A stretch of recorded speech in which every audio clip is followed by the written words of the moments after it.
as we jump back into Jujutsu Kaisen.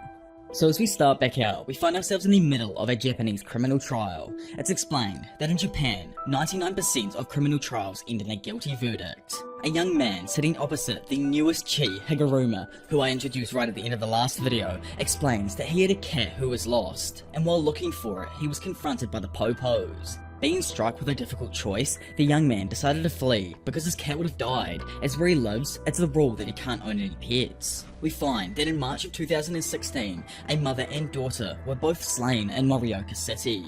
This caused the prosecutors of the case to instantly suspect the young man. They arrested him and charged him with suspicion of murder and robbery.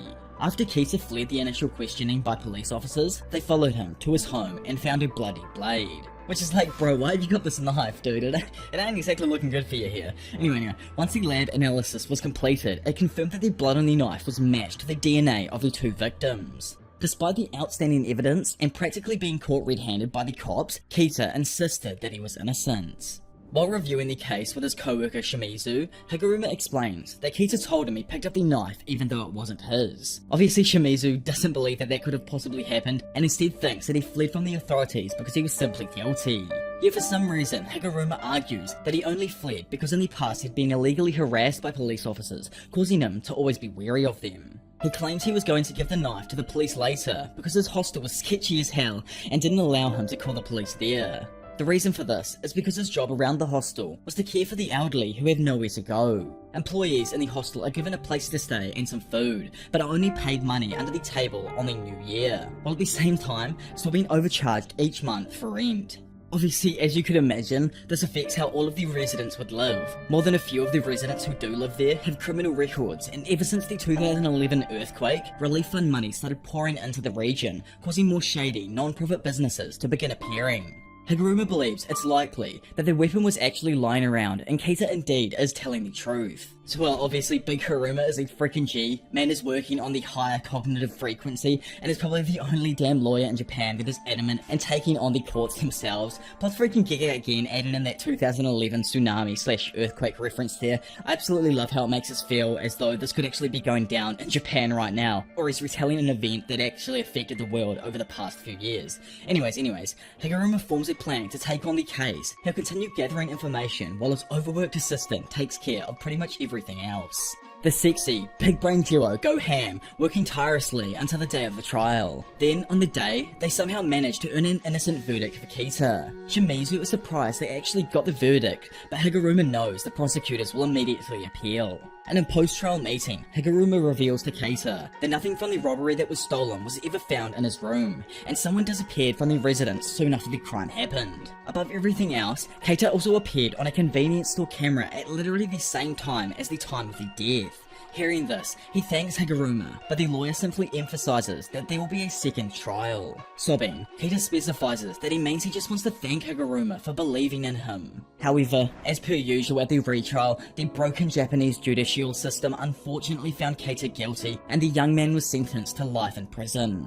It's explained that independent defense lawyers like Higuruma rely on limited funding and no workforce. Public prosecutors have access to tax money and much greater manpower. Because of this, no new evidence was ever presented at the second trial and the court passed out his sentence on the shaky argument that there was no reason to suspect the random person who just happened to go missing straight after the murder. Which is like, nah dude, that guy straight up gapped it because he committed the murder and now you're completely locking up an innocent person here. Okay, anyway, because of this, a third trial before the highest court is unlikely, as they refuse to hear most cases. Getting a fair hearing is improbable and the system itself unfairly branded Keita as guilty from the very beginning. And sadly, this is just the reality of the situation in most countries, from the US to New Zealand. As soon as you're being sat in front of the jury, you already have somewhat of a bad connotation put over your head.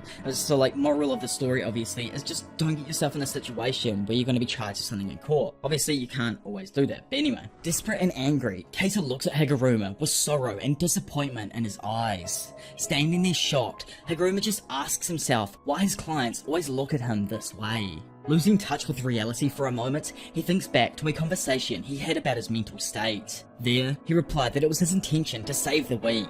He's always been the type of person who couldn't just ignore things. Justice is supposed to be blind, and people close their eyes to spare themselves from the half-truths of reality. But even if he's the only one, Higuruma says that he wants to keep his eyes. Back in court now, the judge announces that if there are any objections, that they must be filed within 15 days. Not freaking happy though, and wanting to make a damn change, Higuruma abruptly interrupts and slams his table with a mallet that turns out to be a judge's gavel of his own. This leaves absolutely everyone in the courtroom surprised, and as Shizumu begins to move away, a large, dark curse begins to form behind Higuruma.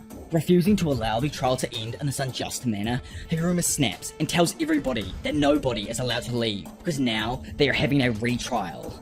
As per usual with Father Gege, we are skipping away from this straight away and going over elsewhere just before 6 AM back on the 1st of November. And we find ourselves with Kenjaku, who is legit like creeping on Sasaki. By the way, just gonna blow your minds if you guys haven't realized this as well. This is the freaking girl from the very first episode or chapter, Yuji's old friend, like the one that he saved right at the beginning. So what the actual hell does Kenjaku have in store here, with her? Anyways, petrified as you would be with waking up and finding a man in your bed, Setsuko asks who this weirdo is. It's explained to her that he is a sorcerer who placed a barrier over Sendai, and that the region has been chosen to host a lethal contest where players will fight to the death. The remains of an execution site nearby serves as the center of the barrier, with a radius of around 5 to 6 kilometers, which is super interesting. I wonder if he had to set up a bunch of these execution sites throughout each barrier in his 1,000 years or so preceding this event. Those like Sasaki who are already inside of the barrier are given one chance to leave. So this explains the confusion on how they were going to be notified of the current situation with the barrier. He says that if she chooses to leave, she'll awaken outside of the barrier.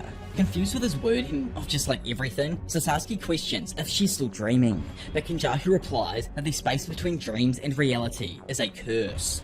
I don't know if this dude was the only one to show up personally to Sasaki, but he takes a hold of her hand and warns her to be careful. Then as he slowly guides her to the safety of the barrier exit, we get to witness the current carnage taking place across the battlefield. Then skipping back to the duo, just before they part ways for good, Kenjaku mysteriously thanks Sasaki for getting along with his son. Instantly after, she wakes up outside of the barrier with the other OG friend from the first chapter or episode, Iguchi, who's glad to have found someone that he knows. So it's always good to see Iguchi doing well again, as we left on the note that he was in hospital and everything. Anyway, he points out the gigantic barrier wall and explains that everyone saw the same man during their dream. However, to further go into my point on him physically meeting her unlike the others, Sasaki asks if the man had mentioned his son, but that isn't the case with him. Skipping away from that now and back to the present day, which is the 11th of November, Yuji and Megumi continue planning for their part of the game. They're unable to find a player named Angel, but apparently they'll know who it is when they see them. Big Hikari decides that him and his boy Panda will go over the Tokyo 2 colony, while Yuji and Megumi will head into the No.1, and Kurara stays outside of the barrier. By the way, it's recently come to my attention that apparently Kurara is neither a male or a female, so apologies for not realizing that in the last video, but it does go to show just how in touch Gege is. Dude just knows everything that's going on with our culture in today's generations and all. I absolutely love it. Anyway, Hikari plans to handle this mysterious Hajime Kishimo himself, since they're the player with the most points and likely is the strongest. Yuji begins to bring up that perhaps he and Megumi shouldn't travel together due to how Sukuna has been acting hella sus with him recently. However, Megumi just tells Yuji to just shut up and stop being so self-centered because the others can't exactly change their roles. After a little squabble between the boys, it skips forth to 12 PM the next day when everyone all reaches their designated barriers inside of Tokyo. Before entering, Kogen explains to them that inside the barriers the lethal competition known as the Culling Game is taking place, and asks if the new players are willing to enter and declare their participation in the game. At probably the exact same time, Megumi, Yuji, Panda and Hikari don't hesitate and all agree to enter. Diving straight into Tokyo Colony No.1, we find this babe, Hanyu, asking for a signal from a dude she's forcing to work for her called Rin. He tells her that he can't do anything though if no one shows up, which leaves Hanyu annoyed. She activates her curse technique, snapping her hair to this real dope-ass looking chair on her back, and threatens to run Rin over if he mouths her off again. Outside and approaching the colony, Megumi explains to the absolutely confused Yuji that they just need to be wary of incarnated sorcerers that have lived throughout the past eras. Still somehow confused over this, Megumi says that some of the players are from over 1,000 years ago, and even those from only 100 or 200 years ago had a completely different mindset compared to the modern day ones. First and foremost, they are sorcerers who valued life differently, and fighting to the death was a normal thing for them. Some people even desire to achieve an honourable end in battle, and that's why Megami thinks they've agreed to become players, to achieve the warrior-like deaths they couldn't before. Megami doesn't believe that they'll be able to negotiate with past sorcerers, to which Yuji adds on that they need to be wary not of just people, but cursed spirits as well. They knock on the barrier wall of Tokyo Colony No.1, and immediately Kogain appears to greet them. It announces that the killing game is taking place inside, and anyone who enters will become a player in the deadly competition. Megami declares his participation, but oddly, like maybe you guys all saw, but Megami doesn't exactly pick up on it here, Kogain never asks Yuji if he actually wants to join the game. Determined to save his sister though, Megami reminds Yuji that the first move is to get information on Hiromi Higuruma. The duo steps inside the barrier, however, they're both suddenly separated, sent randomly to different locations inside of the colony. Yuji finds himself falling from the sky, confused by his circumstances, while also wondering where in the world Megami is. It's then explained to us that when a player enters the game's barrier, they're transferred to one of 9 different locations. Certain individuals position themselves at those locations to literally spawn camp unsuspecting people who don't know this unspoken rule. Skipping back over to the simp, who's actually just one of those spawn campers, he notices Yuji falling from the sky and uses a guiding light baton to signal Hanyu. Using her curse technique to propel herself, Hanyu bursts through the air, ramming directly into the chest of Yuji. She carries on and smashes him straight through 2 buildings with an attack that would have utterly pulverized most players. However, Yuji is just freaking built different, like man is constructed of a different material, and somehow he quickly recovers from the impact, surprising Hanyu. Sliding back across the roof of a building, Yuji manages to get some footing and takes his fighting stance. Recognizing her opponent's toughness, Hanyu calls her partner to her side, but Yuji quickly throws a rock he picked up in the previous attack that hits Hanyu in her stomach, seriously injuring her. Heavily injured, she slowly begins to lose altitude before falling into the building below her. Behind a surprised Yuji, Hanyu's partner, who's this like bulky ass dude called Haba, appears using his helicopter-like curse technique to levitate. He angrily demands to know what Yuji has done to his woman. Over on a nearby building, Rin notices that Haba has appeared and that Hanyu was easily taken down. Thinking on this newcomer for a second, Rin thinks that he might know him, before remembering someone named Itadori. Meanwhile, Megami, who I tell you ain't no simp, knocks down a female player and draws his curse tool. She asks him why he'd do that, but Megami angrily replies that it's because she literally attacked him. He asks this hella cute girl, like, oh my lord, that hairstyle is too freaking fire, like, chill Giga. Anyways, he asks her for info on Higuruma, but she instantly starts acting difficult. She says that she'll only give him the information if he acts as her knight and protects her. Reluctantly, our knight agrees, but not in the way she wants, which annoys her. He tells her to walk in front of her, and only promises to protect her if she's telling the truth. If this isn't the case, he implies that he'll literally go demon time on her ass and get some points. Unlike Yuji, Megami literally does not care about racking up 100 points on his own if need be. Unintimidated though, the girl responds with a devious smirk and tells Megami to instead call her Remy. Back over the battle with Yuji, he begins his fight with Haba by tossing a stone charged with cursed energy directly at him. This doesn't pose much of a threat though, as he easily destroys it with his fast rotating propeller. Seeing this, Yuji uses the opening to close the distance. He runs across the roof of the building and uses his cracked physical strength to leap into the air, grabbing his enemy's leg. He then flings his ass directly down and drags him through the side of the building, utterly destroying it. Haba manages to get loose and tries counterattacking, but Yuji sees it in time and decides to retreat. He realizes that Haba isn't taking advantage of the high ground and only attacks with the weapon on his head. By the way, I just noticed, but both of the people Yuji has fought here so far have had some like weird ass obsession with turning their heads into some sort of like military vehicle. Like Hanyu's got her jet here, and obviously this dude's got some kind of fetish for helicopters. Anyways, Yuji ends up leading this dude indoors, where it's much more confined. However, Haba instantly drops down after Yuji, confident that his propellers can literally shred through everything in sight. Finding him, Haba spins towards his opponent head first, like a drill, attempting to obliterate everything in his path. Thinking, Yuji believes that Hanyu was easily defeated because of her hair-based technique that left the rest of her body unguarded by cursed energy. But no matter how tough it is, the head will always remain a vital spot. So as long as he can hit them without touching their propellers, Yuji is confident that he'll be able to destroy his opponent. As his adversary finally closes in, Yuji goes pure demon mode and punches Haba directly in the top of the head, instantly stopping him in his tracks and leaving the bulked up dude bleeding from the top of his head. Still, despite his brain getting absolutely pinged around inside of his own skull, Haba remains standing. He begins laughing and overconfidently assumes that Yuji had broken his hand. Then, just as he says that Yuji is finished, our boy just doesn't even care and casually finishes Haba off with a kick, sending him flying back through the corridor. Standing there, shaking off the damage that he just took, Yuji realizes that he still needs to ask this man about Higuruma. Yet, as the confused Yuji goes to ask him, Rin suddenly appears behind him, saying that he knows about Higuruma and asks if Yuji actually remembers him.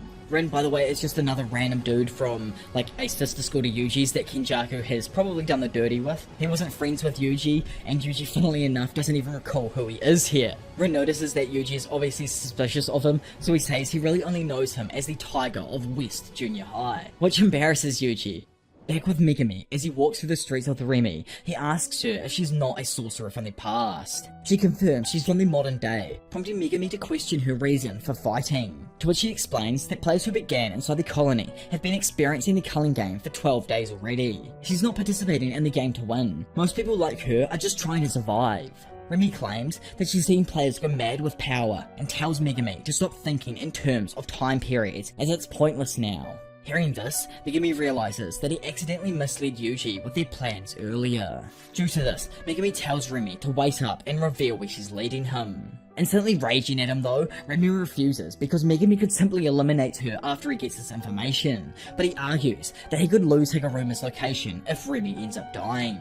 At the same time, Yuji asks Rin why he's helping, since he was just with the previous sorcerers, but Rin reveals he was being forced to work with them, and would have been eliminated soon anyway. Hearing this, Yuji finally stops and asks where Higuruma is. Then in some pure cheekiness, it's revealed through Rin and Remy that Higuruma's location is in one of two different areas. So obviously one person is lying here. Rin claims Higuruma is in Ikebukuro, while Remy says that he's in Shinjuku. Having both gained this info separately, Yuji and Megumi hope that the other is headed to the same destination. Yet, as we know, one of them is indeed being misled, and it's instead shown that someone is actually taking them to another mysterious but absolutely ripped man hoarding receipts. Skipping away for a second, we go into a flashback where we find Rin and another student who are approached by bullies. Big Brain Rin, using his like 1000 IQ, didn't stand up to the aggressors, but he knew how to act so that the bullies wouldn't get agitated, and would instead stop bothering him. He knew the bullies were arrogant despite not being smart or athletic, so he focused on staying out of their way. He always smiled and went with the flow, even at other people's expense, because nobody would bother him. However, in that same instance, our young legend refuses to sit by and watch someone else get bullied. Rin, who was just standing there, just assumed that another moron had showed up who didn't know like how to avoid trouble, but it turned out to be the infamous Tiger of West Junior High, big freaking Yuji Itadori. The bullies attempted to beat on the newcomer, but all three of them are utterly fodderized and brutally knocked out just by a single hit each. Turning to Rin, Yuji asks if he's next, but Rin was just too shocked and could only stutter in response.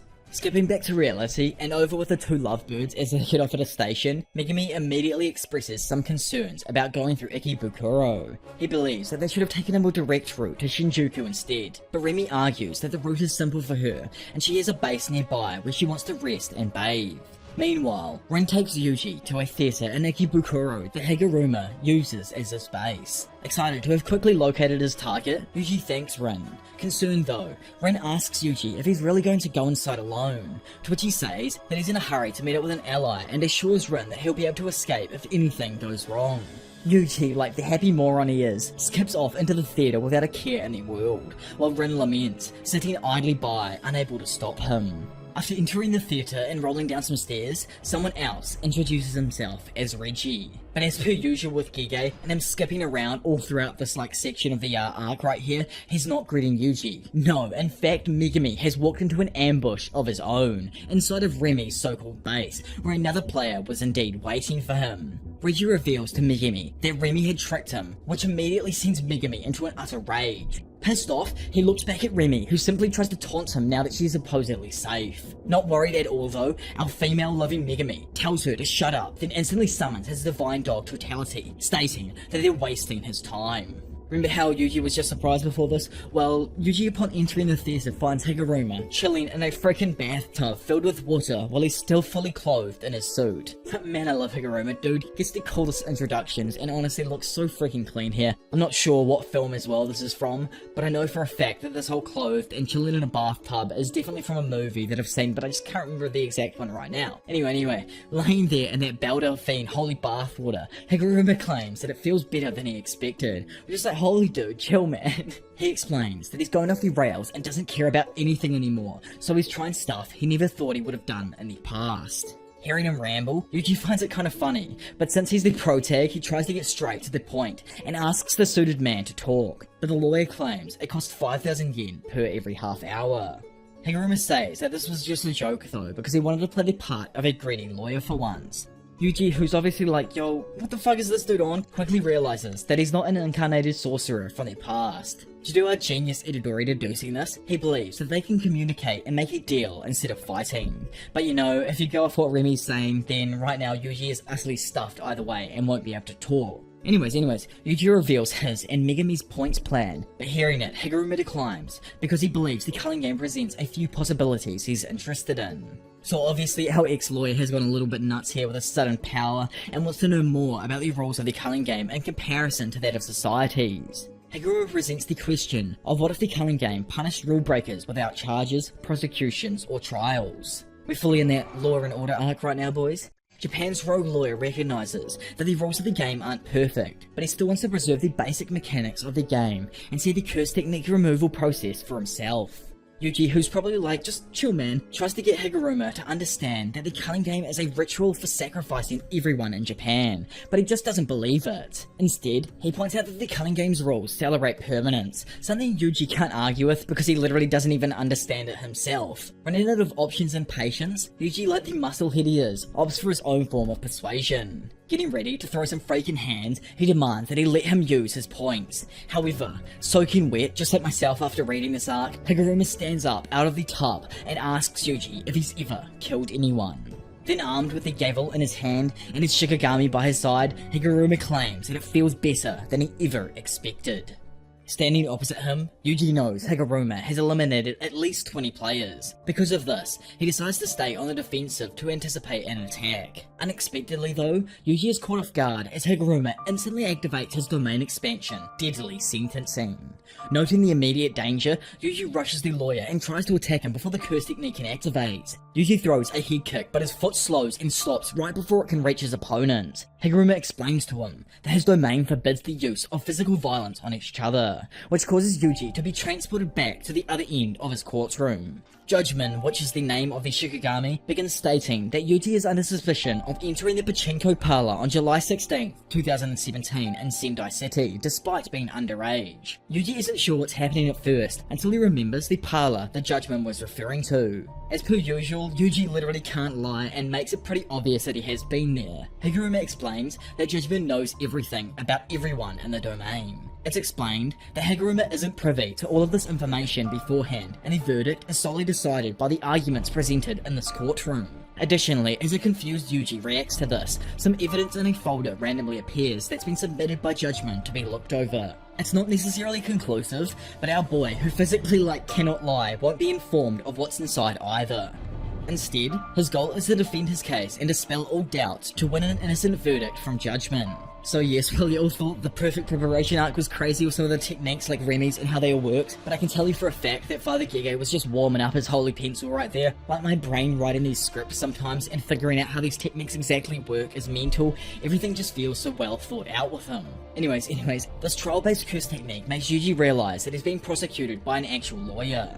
The absence of a fatal attack in Higuruma's domain makes Yuji remember a past convo with the Thumb, where it explained that a domain expansion was a more common technique for sorcerers of the past, because they didn't incorporate guaranteed hits, which is different to today's, as I think so far throughout the series everyone who's cast a domain has had a sure hit guarantee. Old school domains used to be used in such a way to force people to obey specific conditions of their curse technique. Constructing a domain with a can't miss attack, like Dagon's or Jogo's for example, requires a lot of skill, and the number of users with them heavily decreases over time due to them fighting obviously. Which is why most people have to bet on surviving the short hit domain to defeat their enemy, whereas Yuji surmises that Higuruma's domain is the old school type, meaning it isn't necessarily lethal and can't physically harm him if he sticks to the conditions that Higuruma explained beforehand. Continuing to explain, Higuruma says that both participants each have one chance to make a statement. Once both parties have made their case against each other, judgment will deliver a verdict. Yuji asks what happens if he's found guilty, but Higuruma isn't sure how to answer that question. Instead, he tells Yuji he has one of 3 options as a response: silence, confession, or denial.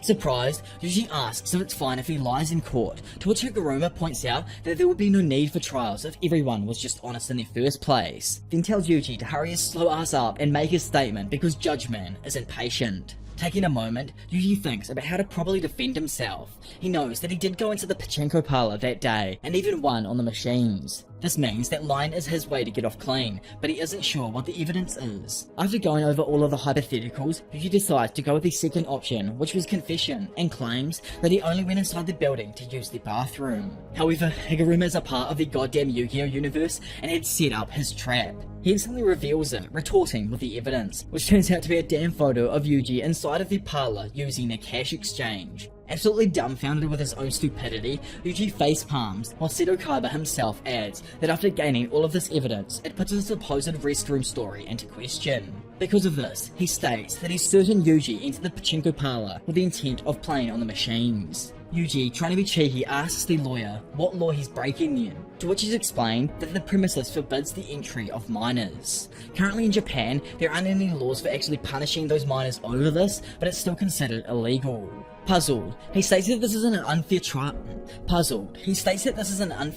Because there's nothing he could have said to win. However, Higuruma reveals that Japan only forbids minors to gamble, meaning cash exchanges are separate entities in themselves. Because of this, if Yuji wanted to win the verdict, all he actually needed to say was that he'd never seen a pachinko parlor before.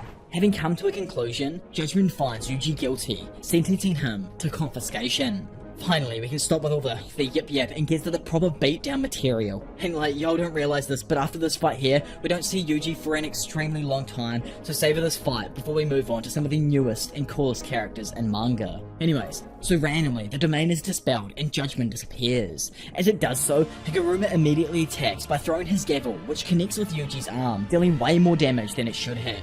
Smelling blood in the water, Higuruma closes the distance and summons his gavel back to his hand. He then charges it with curse energy to increase its size and proceeds to smash through Yuji's defense, sending him crashing through several seats in the theater. Getting back up, Yuji realizes that he's in an even worse situation than originally thought. Now, he's completely lost the ability to manipulate curse energy.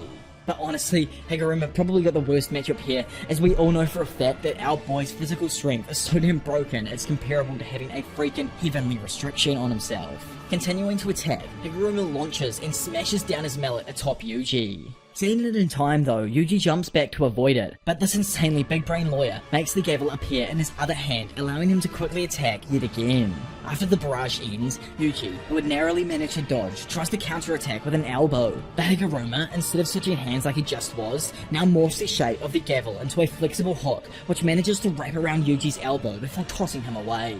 It's actually crazy when you think about how strong Higuruma really is. Like, this dude didn't have a curse technique up until extremely recently, and only learned the basics of barrier techniques by analysing his own domain expansion. Somehow, this mad genius had worked back from there and gained an instinctive grasp of how to reinforce his body with curse energy. So somehow, within just 12 days of awakening, Higuruma managed to blossom into a fighter who's comparable to someone like freaking Nanami or even Mei Mei, but probably even stronger. Before entering the colony, so literally for no points, he exercised a few curse spirits, and then soon after, has eliminated at least 20 players, becoming one of the 2 current frontrunners in terms of points. Standing there, he asks Yuji if he can't control his curse energy, which confuses him because he thinks Higuruma is the reason for it. But apparently, the confiscation penalty takes away the person's ability to use techniques in the first place. So because Yuji doesn't possess any kind of technique, the effects literally fell to stopping him from utilizing curse energy altogether. Concerned over this, Higuruma quickly surmises that it must be due to an incredible physical prowess. Determined to crush Yuji with all of his might, Higuruma shifts his gavel into a staff and attacks with a flurry of swings. Using his insane agility though, Yuji is able to avoid each swing, then grabs onto the staff's middle section, only for Higuruma to make it then instantly vanish before he can pull it away. Jumping back, Yuji then kicks the bathtub directly towards the lawyer. However, he simply destroys it with his gavel, unleashing a rush of water and broken tub pieces. Erupting through the water, Higuruma increases his gavel to a freaking massive size and slams it down on top of Yuji. However, like someone please explain to me how even this isn't enough to crush Yuji. It even freaking impresses Higuruma, who compares his experience to fighting an indestructible doll. Yuji, who realizes that he's in deep water though, considers Higuruma's technique to be exceptionally strong, and thinks that this must also mean that there's some sort of relative weakness. He frantically recalls his interactions beforehand, and remembers the mental notes he made about the trial-based curse technique. Then, in a moment that blows even me away every time I read it, Yuji calls out and demands a retrial. Like, how does he even know what this is in the first place? Because of this, it instantly transports them both inside of the domain to some sort of momentary safety. Due to what happened in the previous trial, if Yuji doesn't confess his guilt outright, he can request a retrial that can't be refused. Yet this play of his utterly backfires, as in this new trial, Judgment announces that our boy is being accused of mass murder in Shibuya on October the 31st, 2018. Then, like last time, Higuruma receives some evidence to go over, but before he even has the chance to speak, Yuji immediately confesses his guilt. As we all know by now, he won't, let alone can't lie, and will refuse to deny what happened, shocking the lawyer. Bleeding from his eyes with rage, the irate Judgment declares Yuji is guilty. He punishes Yuji with confiscation again, as well as an additional punishment, which turns out to be no other than the freaking death penalty. So for those of you who are wondering, yes, this is the third time now that a boy has been sentenced to death in some kind of manner. After Judgment gives Yuji his penalty, Higuruma's gavel transforms into an executioner's sword, which has the added effect of being able to kill its target with just one cut. Higuruma believes emphasizing with people means understanding all of their weaknesses, but he can't help but perceive that fragility itself as ugly. Including Yuji, everyone is weak and ugly to himself, regardless of their aspirations to improve in life. While Higuruma continues screaming, Yuji tries to keep him back by launching several theatre chairs in his direction. Then, being his cheeky old self, Yuji throws his Jujutsu hijacker to distract Higuruma, leaving him a moment to get in and behind him. Quickly, Higuruma turns, but in that moment, also notices Yuji, who now throws his hoodie and manages to block the lawyer's sight momentarily.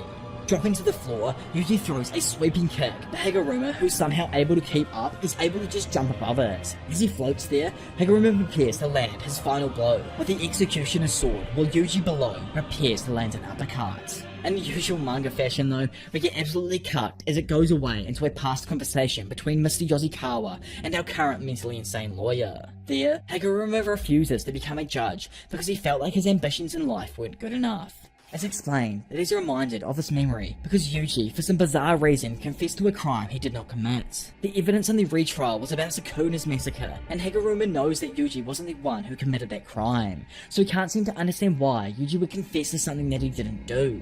Because of his confusion over this, Higuruma willingly deactivates the executioner's sword, allowing Yuji's insanely strong uppercut. Like, this is just pure physical strength, by the way. Like, look how ripped he is right now, boys. This punch directly hits him in the body, probably cracking a rib or two, and sending him crashing back into the seats. Before he even bothers to get up from the hit, Higuruma states to Yuji that the absence of reason or control signifies non-components. He adds that Sukuna was in possession of the body, and since Yuji didn't surrender control willingly, he is innocent. Yuji doesn't see it that way though, and he still claims responsibility for it, believing that death really only occurred because he's too weak.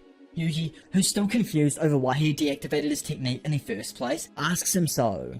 Getting back up now, Higuruma explains that he remembered why he got into law in the first place, as there are still other weak people out there who need his help.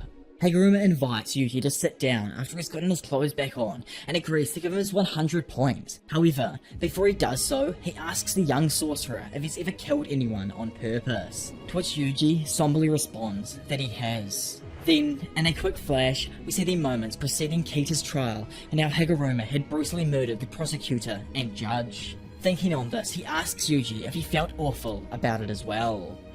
So, that there officially brings the first beatdown of this amazing colony to an end. But one thing I do want to say is I goddamn love Higuruma, and I really hope that he sticks around in the story after this point. Even after the Culling game ends, it would be nice to have him as a great addition to the Jujutsu tech staff. Honestly, I think he is just truly a good person who is blinded by just how shit society is and his insane increase in power that he just received from Kenjaku. Which makes me also wonder, are all these new techniques and modern day civilians have found themselves with actually just another reincarnation, and instead of a person being reincarnated, it's technically a curse technique itself that's being placed inside of an individual who meets the right conditions. Anyways, now that the two are just chilling out, Higuruma tells his Kogain to add a new rule to the Culling game that allows players to transfer points between one another. As Yuji anxiously waits, Kogain relays the message to the Game Master, but just moments later, he breathes a sigh of relief as the rule is allowed, and Higuruma transfers one of his points to Yuji, so that neither of them will be affected by curse technique removal for at least 19 days. Abruptly getting up now and leaving, Higuruma says goodbye, but Yuji, who's just yo, wait up dude, asks him what he's going to do now. He explains to him that he wants to use Higuruma's strength to help them in the Culling game, but the lawyer explains that he killed a few people before coming to Tokyo. Due to how he feels about this now, he wants to take responsibility and plans to turn himself in once the barriers reopen. But until that time happens, he's going to ponder his best course of action and doesn't feel comfortable staying around Yuji because it just makes him hate himself even more. Sadly, Higuruma leaves the theatre, leaving our boy alone to lament over the situation despite accomplishing his goal. Now we move on to the next round of Heat Boys, second massive battle of this dope-ass arc here. I don't know if you've seen Gege's recent post to do with Hana and him honouring Togashi Sensei's ethereal level of writing, but dude said he hoped he could warm the pages to a similar degree to Togashi Sensei's writing in years to come. I don't actually believe how humble this goat is. He doesn't realise he's already setting his pages on freaking fire and has definitely become one of the hottest dudes on the block, where they're constantly releasing manga each week, especially in the western side of the world. Meanwhile, and over the other side of the Tokyo colony, Reggie commends Megumi as he says he can already tell that the young man is strong, just based on his Shikigami. Unbeknownst to Remy, Reggie was actually just using her to lure in potential allies, and now seeing Megumi here, he asks him to join their group, then asks what he knows about the Culling game. Without mentioning Master Thumb, Megumi reveals that it is a ritual for bringing Japanese people to the other side so that they're no longer considered human. Hearing this explanation, Reggie cracks up and asks Megumi if he knows Kenjaku, surprising the younger sorcerer as he'd figured he'd run into a person with a connection to Kenjaku sooner or later. Reggie explains that the ritual explanation is probably just a cover for Kenjaku's real plan. And I don't want to spoil anything, I want to catch up and probably reveal the true plan myself, because Reggie may look like a silly mofo, but this dude is a genius for stating this cheeky foreshadowing right here. Continuing with his big brain explanation, assuming that 1,000 players were equally divided among 10 colonies, Reggie suggests that each colony of 100 players is top heavy in regard to the player's skill level. Players like Kashimo and Higuruma are much stronger than most of the other combatants, and between the two of them, they have already eliminated roughly 60 players within just the first 12 days. Which makes sense to Megumi, as the Tokyo colony No.1 has been extremely quiet ever since he entered. He asks Reggie if all the strong have already weeded out all of the weak this early on in the game, and if the game has reached a deadlock due to those circumstances. Reggie confirms this, then goes on to explain that the transferal process isn't just a way to spread out players, but actually a way to stimulate a second awakening of new modern day people's curse techniques. Some of the weaker people even die during that transfer process, but this doesn't benefit the ritual in the same way that a drawn out merely would.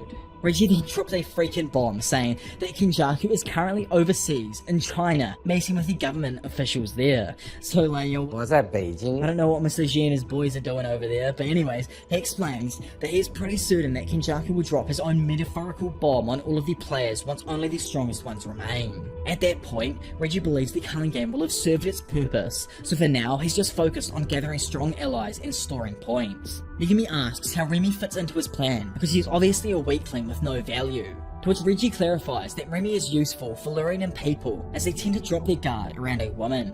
Megumi asks Reggie if the total points of everyone in the group adds up to 100, to which Reggie confirms that they have over 100 points in total. Having been confirmed on his suspicions, Megumi reveals that a new rule will soon be added that allows players to give points to each other. He demands that Reggie and all of his allies hand over their points to him, and only then will he consider joining them.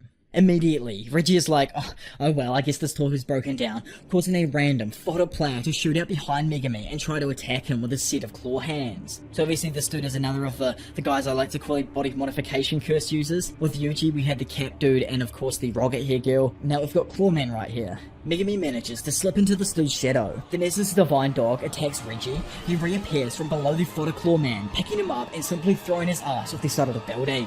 As per usual though, Megami always double taps his opponents and commands Noe to dive bomb him, shocking the player and slamming him into the ground below, probably murking him.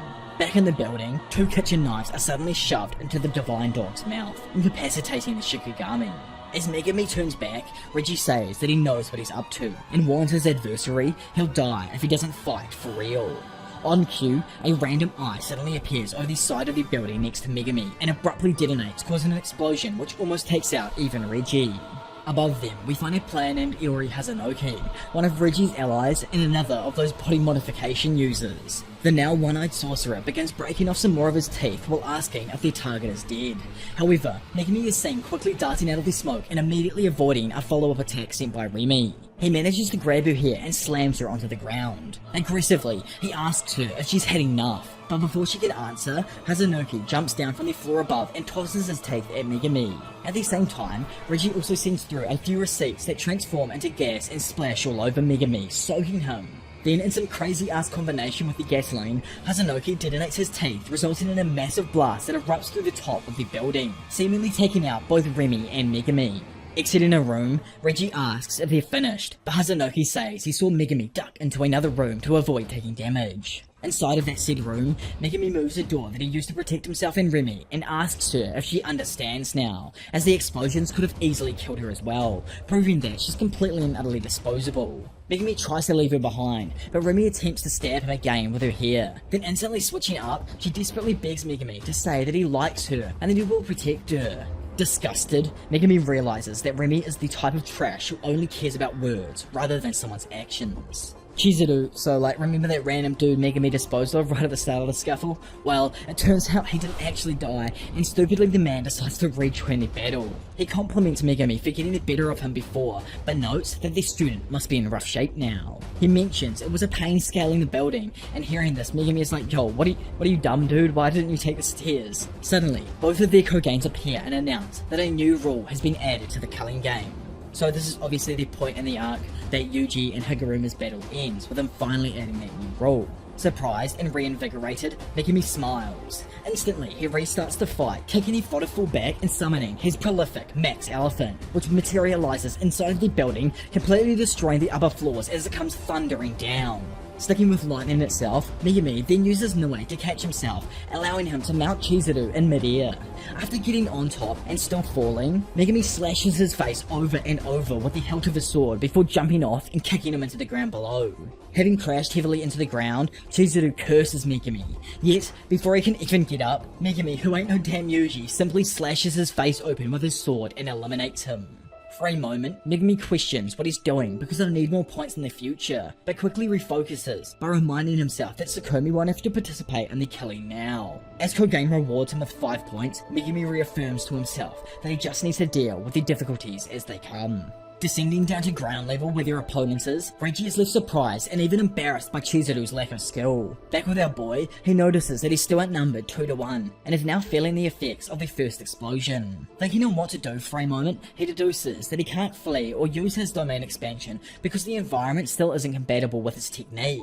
Before he can think up of anything to do, Hazunoki abruptly spits out another one of his bomb teeth, but completely and utterly out of nowhere, someone literally no one saw coming showed up and took their blast face first like an actual champion to protect him. As all of them stand there utterly confused, the newcomer named Fumihiko Takaba, who was the failing comedian that I introduced right at the end of the previous Jujutsu Kaisen video, or it might even mean the one before that one now. Well, he, in one of them superhero level voices, states that 2-on-1 fights are unfair, and calls Reggie and his minion complete cowards. He adds that their attacks have done 0 damage, however it's shown that the attack completely busted open his face and head, making it clear that he was in fact hurt, confusing Megami. Looking at Megami, Takaba decides to help him, because the 35-year-old can tell whether someone is good or bad just by their face. Yet, after looking at him again, he realizes that Megami actually has a bad face, but writes it off as all revisionist, which is just obviously wrong. You meant to say relative. Megami is just left stunned with this new person, but regardless of his personality, this random man just saved him, so the Jujutsu high student is willing to trust him for now. Reggie and Hazunoki don't even recognize Takaba, so they try asking what time period he's from. Takaba, though, who isn't even listening to them, explains that his costume is based on a funny superhero, causing his intimidation factor to suddenly flare up, while preparing to tell another absolutely terrible joke. The enemy duo prepare for an attack, but Takaba darts into a JoJo-esque pose and tells a joke that gets a dead silent reaction. Takaba screams that damn, it's a tough crowd, but continues to hype himself up nonetheless. Even though his opponents are stiff, Takaba will continue to do what he does best, because he's an entertainer of the highest degree. He screams, flying forward and delivering an insane double-footed flying dropkick that connects with Hazunoki's face, sending him crashing into a nearby building. Standing there, Reggie notes the shift in Takaba's output of curse energy, and quickly realizes that the failing comedian is actually super strong. Takaba, stunting on all of them, does a handstand while explaining that he's an old-school performer who's pro-violence. Using the confusion to his advantage, Megami tries to launch a surprise attack on Reggie from his own shadow, but his foe manages to jump away from the ground in time to avoid it. Now back with his new teammate, Megami tries to explain to him Hazunoki's exploding body part, but only ends up getting annoyed, telling Takaba to stop getting so close to his face. Bringing out Kogain, they use him to confirm that Higuruma was indeed the one who added the new rule. He's surprised and is sure to see that Yuji had completed their mission. Because of this, he states that he's done with his colony, and tells Reggie he'll let him go if he backs off. Reggie, just straight up annoyed now, refuses because he needs to make up for his teammates' lost points. Over in that absolutely ruined building, Hazunoki recovers from the dropkick that he just suffered and calls out to Takaba. The comedian, though, still just absolutely ignores him and instead introduces himself properly to Megami. Since Takaba is most likely going to end up killing the bomb guy, Megami requests that he take Hazunoki's points if possible, to which he accepts on the condition that he continues to entertain, as first and foremost, he is a performer. Satisfied, Takaba begins sparking, almost exposing himself to the young man, while Hazunoki in return sends an explosive eye directly at him. Not fazed, Takaba simply knocks it away with a random paper fan, then manages to close the distance on his opponent, sliding in behind him and utterly destroying his rectum with Pervy Sage's infamous 1000 years of pain, sending his enemy into a severe bout of pain. Enraged and getting utterly fodderized, Hazunoki swings at him, but Takaba immediately follows up with a powerful kick to his dome that sends his opponent through another building. Standing there, Megami is left flabbergasted with Takaba's show of strength and expresses that he's glad he isn't his enemy, to which Takaba tells him to stay alive while he goes off and pounds his opponent some more. Over with Reggie, he stands there thinking that Takaba is toast either way, because Hazunoki will go all out after being mocked so much. With his objective complete, Megami tells his adversary to worry about himself so that he can fight him for real. Instantly, he summons his Max Elephant, leaving Reggie blown away that Megami has such a large Shikigami in his arsenal. Max Elephant attempts to spray Reggie with a torrent of water, but he somehow manages to dart away from the burst. Attempting to take him by surprise, Megami leaps from the building above, but Reggie notices in time and throws a receipt which transforms into a net and ensnares the recently created rabbits. Megami himself, though, narrowly avoids the net and jumps onto a chain-linked fence to break his fall. As Megami jumps back into the road, Reggie activates his innate curse technique, Contractual Recreation, and transforms several receipts into kitchen knives. Those said knives fly forward towards Megami as projectiles, but he's able to deflect them with a blade of his own. Some rabbits are pierced by these knives, allowing Reggie to surmise that unlike the other Shikigami, they can reappear regardless of how many are destroyed. Reggie figures that Megami has likely figured out how his curse technique works. Due to this, he uses a receipt to recreate the contract and endows himself with a relaxing 2-night stay at a 5-star Japanese inn. In contrast, Megami is worn down from the constant fighting, on top of having used several Shikigami, lowering his overall capacity. Reggie surmises that Megami can't reconjure his Shikigami after they're injured, and without the flexibility the Divine Dog provides him, he's limited in his options. The old schooler adds that both of them lack big finishing moves, and will need to pick away at each other over time to achieve victory. To which Megami is like, yeah nah bro, in that case I'm absolutely fucked, so I'm a run for now. Out of nowhere, No.1 then swoops down, grabbing Megami. However, Reggie quickly summons the Trash Taste Boys drones, equipped with the lost luggage cameras to follow his opponents through the sky, while he watches on a phone. Then summoning a moped, Reggie begins to pursue his adversary through the streets, and tracks Megami's position to a gymnasium. Reggie questions whether he really tried escaping, or if he's in fact trying to lure the fight inside. Inside of the gym, Megami is glad to see that the area is spacious. Looking up though, he suddenly sees Reggie appear on the balcony, who asks what his opponent is plotting. Megami replies that Big Reggie is likely planning something as well, and the latter claims that it's hard to tell because sorcerers are nothing but con artists. Which is completely and utterly true, and I love the whole idea of Reggie's thoughts on sorcerers here. It's all about like conning your enemy into believing you've played your final move, but actually you've just laid a trap and conned him into a false sense of security. Anyways, let the main part of this absolutely insane battle begin. Suddenly, two trucks appear out of nowhere and come crashing through the walls of the building. Acting quickly, Megami is just able to slip under the vehicles, yet as he watches them crash into the other wall, two potted plants are recreated above Megami that drop down onto his head, cracking his skull open. Reggie follows up by repeatedly slicing Megami's back and left arm with a small knife. Megami tries to retreat, but gets distracted by the unorthodox projectile Reggie had just created. He's taken off guard when a silly old carrot begins to break apart and reveals a hidden kitchen knife inside. Shooting forth, the knife stabs directly into Megami's elbow, while Reggie then follows up with a brutal front kick to his face. Having been knocked down, Megami slides across the gym floor, thoroughly overpowered. It's explained that the things Reggie recreates behave like Shikigami.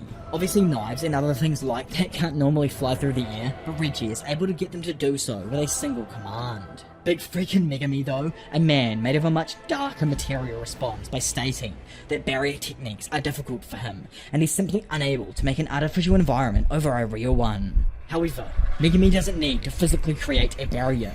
No. Instead, he can use the entire gymnasium as a perfect space for his domain. As planned, Megami casts his goddamn domain expansion, the insane Chimera Shadow Garden, and forcibly encloses the barrier around the gym to trap Reggie inside, sealing his fate. Reggie, who really didn't think Megami was a sorcerer capable of using domain expansion, is utterly taken by surprise. Immediately though, he activates his special anti-domain technique called Hollow Wicker Basket, which if you see my video going over like all of the JJK barrier types, you know that this is the original form of the current simple domain. Reggie believes he successfully protected himself from the domain until four toads appear from the liquid below his feet and wrap up both his legs with their tongues. Confused, Reggie doesn't understand how he's been hit after using Hollow Wicker Basket. It's explained that technically Reggie's technique does nullify the said guaranteed hit from a domain, but because big old Megami's domain isn't complete and doesn't actually have a can't miss attack, it only serves as an extension to his cursed energy and 10 shadows technique. That sole imperfection has taken Reggie off guard, and Megami notices his expression change. Before Reggie can finish berating Megami for getting cocky, he's ambushed by two shadow clones. Reggie is unable to avoid the barrage of hits due to the toad's tongues preventing his movements. After getting pummeled over and over, Reggie falls back to the ground and summons combat knives to sever the toad's tongues. Free to move again, he summons a machete and prepares to counter-attack. However, Megami's clone prevents Reggie from gaining any momentum by coming up from below to grab his leg. Then the clone throws Reggie towards Megami's main body, who's also armed with his sword and already bringing it down on Reggie. Somehow though, Reggie is able to block this attack, like his reflexes are literally insane here. But now, the Uno reverse card's been played by our boy, and it's a 3-on-1 with the other shadow clone appearing and elbowing him directly in the dome. Heavily damaged now, Reggie just narrowly defends a slash from Megami and commends the sorcerer for his increased function of the curse technique, considering it worse than a lethal domain. Reggie is aware that if Megami uses Max Elephant and showers him with water, he'll lose this fight. Refusing to allow that to happen, he activates his curse technique and releases a multitude of receipts into the air above his head. Megami tries to destroy the receipts using No.1, but it's just not quick enough to stop Reggie's contractual recreation from activating. 3 cars are suddenly generated from the receipts, which drop straight into the shadowy floor. Reggie understands that the entire domain is Megami's shadow, but notice that Megami has only kept one curse tool on him for the length of this entire fight. He theorizes that this is because Megami has to bear the weight of anything kept within his shadow, and now Reggie is using the cars to turn the domain's conditions back on Megami. Having been forced to the ground under the immense weight, Reggie believes Megami might be able to summon Shikigami still, so he keeps his guard up and plans to keep on piling weight until his opponent is completely crushed. Megumi though, like we all learned this throughout the first battle against that silly old curse wound, he literally is insane and the dude does not care about life anymore, to the point that he tells Reggie he's forgotten something important. He reminds him that an incomplete domain is still a domain, and there is shadow all around the both of them. Megumi, who doesn't care, suddenly conjures Max Elephant from the shadows above Reggie, causing the massive Shikigami to drop down directly on top of him. Having turned their fight into a 10 weightlifting competition, Megumi remains confident as he asks Reggie which of the two of them will be crushed first. It's explained that the average human being can withstand about 5 to 6 units of G-force before losing consciousness. Megumi weighs 60 kilograms and is currently carrying 2.4 tons of weight, which equates to 40 units of G-force. A fully matured elephant weighs 3 to 6 tons, and Megumi's domain increases the precision of his curse technique, replicating Max Elephant's weight realistically.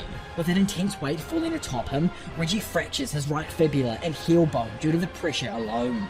He then laments over not saving the trucks he used earlier for more weight at this moment. He's being soaked with water by Max Elephant, but there are still receipts he can release, including the special ace that he has up his sleeve. Reggie wonders if he can enter the shadow below him to release his ace and finish off Megumi. He dismisses this idea though, because anything caught in the shadow after it's dispelled might be unable to escape. Furthermore, he's unsure of what it's actually like inside of this sticky shadowy substance. He decides this option is too risky and tries to withstand the elephant's weight while releasing his ace attack. Reggie attempts to hold up the elephant with one arm while taking out another receipt, but before he can fully activate his contractual recreation, Reggie succumbs to Max Elephant's immense weight and falls into the shadow below him. Without any buoyancy or resistance inside of the shadow, Reggie falls and begins to lose consciousness due to the lack of oxygen. Laying there above his likely defeated opponent, Megumi waits until he's sure that Reggie is dead before dispelling the domain and emptying his shadow. Suddenly, and coming back like a damn king riding one of his cars, Reggie flies back, exploding through to the surface. Rescued from certain demise now, he commends Megumi's strength and admits he's a strong sorcerer, before immediately stating that he's even stronger though. He activates another contractual recreation and summons a small, 2-story freaking wooden house that weighs at least 30 tons to crush Megumi. In the next second, Megumi makes an extremely drastic move. Despite using his ace, Reggie somehow abruptly finds himself underwater again and being strangled from behind. As explained now, Megumi is using his extreme weight to drown Reggie, but because of just the immense force that's been placed on him, he has to deactivate the curse technique and unregister the weight of the objects before he does actually end up dying himself. Coming to, Reggie is able to swim back to the surface and realizes that he's inside of a pool on the basement level of the gymnasium. Megumi fled back into his shadow and entered the domain, making it so that the house broke the floor and forced Reggie into the pool below. It's unclear how Megumi was able to move despite the immense weight, but Reggie theorizes that he did so by ejecting himself from the shadow, kinda like a seesaw. Megumi strolls up on his opponent and tells Reggie his receipts are too wet to use now. Normally, splashing the receipts with water isn't enough to make the print fade, so that alone isn't enough to stop Reggie from reducing things. However, soaking the receipts prevents Reggie from fulfilling the condition that requires burning of the receipts. Reggie also notes that Megumi can't summon Shikigami anymore, to which the sorcerer agrees, stating that from now on, this is a straight up physical fight to the death. Reggie though doesn't actually believe this. He expects Megumi to summon a Shikigami and plans on countering Megumi as soon as he lets up. Darting in, Reggie's initial bait attack gets palmed off, but as he planned, he uses that momentum to send Megumi's sword arm bouncing back. Having no defense left, Reggie lets loose with a multitude of kicks, smashing the young sorcerer over and over again. Megumi admits that Reggie is a tough opponent, made evident by his ability to withstand Max Elephant. He's also a talented martial artist with some really dope-ass techniques, but he just isn't fast enough. Just before Reggie is able to land a direct hit on Megumi, a portion of the far left side of Reggie's face, his ear, and much of his left shoulder are completely sheared off by someone he thought that he'd dealt with already. Having suffered a lethal blow at blinding speed, Reggie looks back to see no one other than the divine dog, Totality, which is just pissed at him. But the dog even has 2 scars in its nose from the knives. It's explained that Megumi was waiting until Reggie had completely dismissed the dog, and hearing this, Reggie repeats that a sorcerer is indeed nothing but a con artist as he collapses to the ground in a pool of his own blood. Reggie lays bleeding out on the ground, looking up at Megumi, and realizes that the domain and the pool concealed that Megumi could still strike with his divine dog.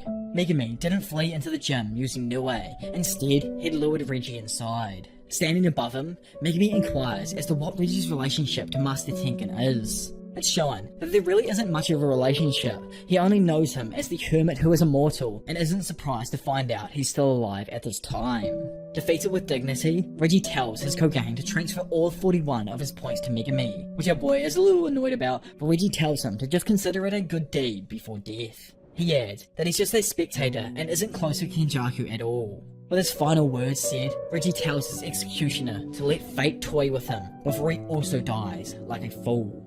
Moments later, Megumi receives 5 points for the death of Reggie Star. Damn, it's actually such a firefight. Like, I love how much foreshadowing for future events are peppered throughout the story here. Like, is that how Megumi is going to end up dying? Having Sukuna, who is fate in this context, I guess, toy with him before he kills him like a fool. And again, those who are like past chapter 200 now also know Big Reggie was correct when it came to this just being the beginning of something even larger. Back to the fight over the other side of the city, a massive explosion is set off on the roof of a building. Hazunoki, who's still fighting with Takaba, wonders if he's finally hit his target, yet the comedian appears right beside him and comically encourages him to stay focused because his opponent is a tough one.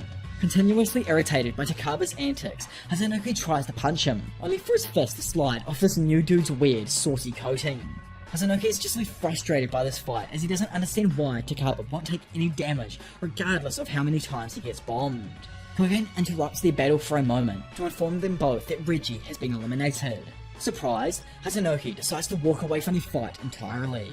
Initially, Takaba is fine with this, telling his opponent to bathe and brush his teeth once he gets home. But after thinking for a moment and sticking with the original plan, Takaba starts to pester Hazunoki for his points, only to be repeatedly denied. As it skips away from them, it's explained that Big Fumihiko's curse technique is called Comedian. It's actually like too broken of a technique, so broken in fact that it has the possibility to even rival that of Gojo's. Like anything that Takaba thinks is kind of funny or is funny in general becomes reality itself for him. But unfortunately, Takaba is a little bit mentally lacking and is completely unaware of how this even works. Elsewhere, she's distressed because she's always been told throughout her life that men are supposed to be wolves who would tear her up, but they've always come to take care of her. Which is, what do you mean by getting torn up? In New Zealand, there's some crazy ass slang. Anyways, she doesn't know how to go on and still thinks that wolves will continue to help her until she's cornered by a deadly hound, which turns out to be Megumi's divine dog.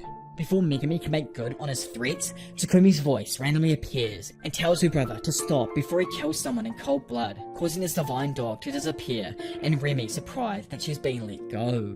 Annoyed and just completely exhausted now, Megumi tells his sister to just shut up before he collapses to the ground unconscious.